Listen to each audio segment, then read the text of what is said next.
The man was inspecting a gun. In the next second, Why'd you do that? What did you see?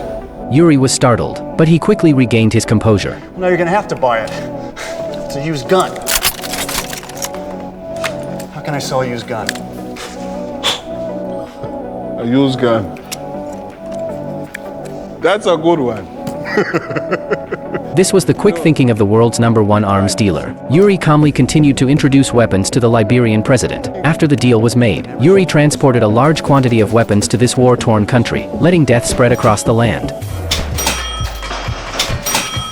A month later, Yuri started shipping containers full of weapons to Liberia, but Interpol discovered his ship and began to follow it. Yuri immediately had his men change the name of the ship and prepared to hang a Dutch flag, but they only had a French one. Yuri didn't panic, though, because the colors of the Dutch and French flags were very similar. When Interpol boarded the ship to inspect it, they found that all the containers were filled with potatoes, and the weapons were hidden in the middle of them. Interpol didn't find any weapons, and Yuri escaped. This time, however, as Yuri was transporting weapons by plane, the US Air Force surrounded him and ordered him to land. At first, Yuri ignored them, but when the fighter jets started firing at his plane, he had no choice but to land. However, the place he landed was not under US jurisdiction and was full of armed groups. Seeing this, Yuri had an idea. He began to give away the weapons for free. He just said one thing.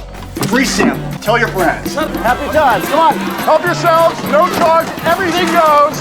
Guys, yes, come on! The rest was self-explanatory. This absurd scene took place right here. In just a few minutes, the villagers looted $1 billion worth of weapons. By the time the police arrived, all that was left was an empty plane and a happy Yuri. The police didn't find a single weapon, and could only warn Yuri not to sell weapons privately. This did not faze him. After the police left, the local villagers even started to dismantle the plane. The next day, only an empty skeleton of the plane remained. However, Interpol was also watching him closely. They tricked Yuri's wife into discovering his secret container. Ultimately, she finally learned his true identity and profession. She then took their son and left Yuri, which made Yuri start to feel uneasy. Interpol was also still on his trail.